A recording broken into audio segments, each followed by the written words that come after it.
Hey everybody, welcome to the bar. Dan here with another video, and with My Hero Academia chapter 296 signifying the end of the arc, I figure we talk a little bit about a theory that's been roaming my mind for the better part of 2020. And I'm getting this out of the way now though. If you aren't caught up with My Hero Academia's manga, be sure to read up and then head on back because today's video is littered with spoilers about the PR nightmare the Hero Association is going to have to deal with following the most recent arc.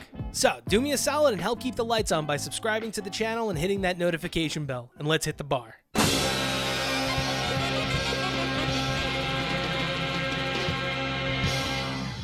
Alright, welcome to the bar everybody. So, with the end of My Hero Academia's most recent arc, we can say that now what will come next is the fallout of this madness. And what I hope begins is an epilogue to a great arc.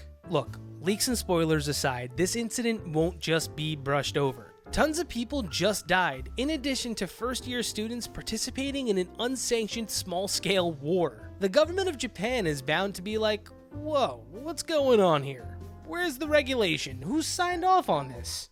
And while the fact stands and stays clear, the coordinated attack by the heroes was just to dismantle any future villain plans. But the aftermath of this battle will reveal to the general population that their own government officials, people of influence, and police were a part of Shigaraki's army. Also, sidebar here real quick, I think it's awesome to see how All For One is stealing Shigaraki's body while also at the same time he had Tenko Shimura adopt his last name of Shigaraki as his own. I mean, at this point we should kind of just be calling All For One Shigaraki, you know? It's kind of weird. Sorry if you don't understand that, but that's just kind of how I feel.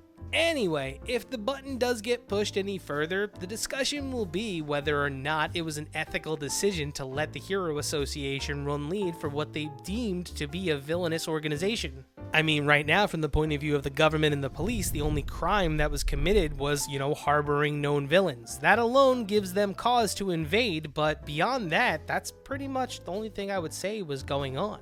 And as Denzel would say, who your fucking witnesses, huh? It's not what you know, it's what you can prove.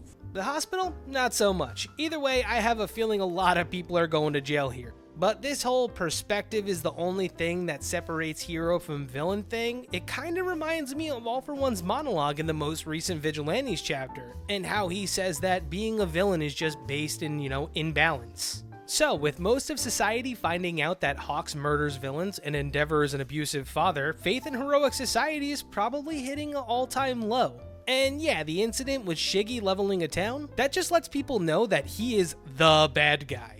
But in juxtaposition, it also tells society that the heroes were completely ineffective towards stopping his destruction. See, we really haven't been led to, kind of think about this, but wrapped up in all of this destruction is the average citizen who's dying all over the place. And their blood is on the heroes who didn't provide any notice because their option was to be surgical, and their surgical type of procedure turned into a stick of C4 blowing up in the middle of a town. There's definitely tons of fallout coming, because after sustaining that much damage, it's almost certainly putting Deku out of commission for a bit. And I don't know about you guys, but I would totally love it if another person took the spotlight for a little bit. Maybe All Might? I mean, look, granted, Recovery Girl and Eri exist and they might be able to do something, but maybe something will put Deku's life in jeopardy, so they just have to let him ride it out. Either way, this ending is absolutely amazing, but I will be genuinely mad if there's like a 4 weeks later kind of shit going on. And when you think about it, the apology tour is no stranger to My Hero Academia. Aizawa's done that, and this guy, holy crap, he's going through so much, man. So with the heroes getting crushed, him included, and with several of them turning out to be in cahoots with the Meta Liberation Army, let's start our stories where they begin.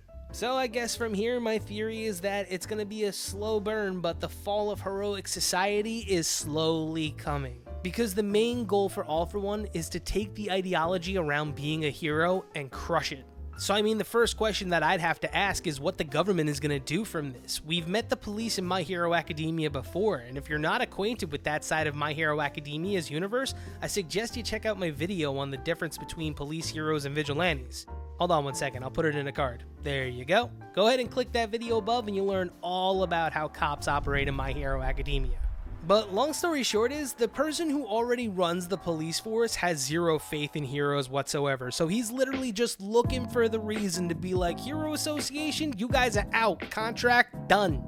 And look, see, I could be wrong here, but I feel like Horikoshi is getting around to explain to us that the Hero Association is a government-regulated association, and as such, association accredits agencies that of the heroes in collaboration with the government of Japan, ranking them in the billboard system. Look, what I'm getting at is the government pays heroes to take on jobs, and with proper paperwork, whether you be a construction worker or a police officer, your quirk can be applicable for usage with a piece of paper or a license.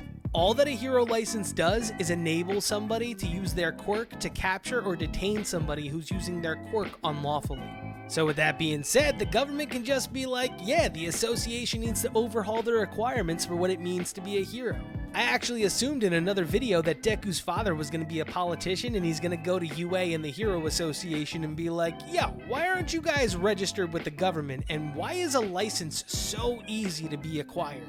And we know for a fact anyone with an ID can become a hero. Fucking number 6, the main bad guy of Vigilantes became a licensed hero. So the process itself is probably pathetic, and somebody with a fake-ass identity was able to become a whole-ass hero. So let's not think that, UA was the easy part here. The Hero Association had people like Compass Kid squatted up, so let's not give them the benefit of the doubt here.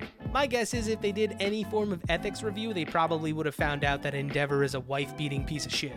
And yeah, in the end, Shigaraki may have lost the battle, but in the grand scheme of things, I think that the heroes left this battle with a huge knife in their chest. Morale is low, Deku and company are in shambles, and the heroes that people know and love are outright just dead. I mean, who's gonna take care of Sushi now?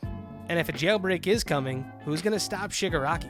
But if you think the commission is gonna get some serious flack, let me know in the comments down below. And if you enjoyed today's video, be sure to hit that like button. And until next time, cheers.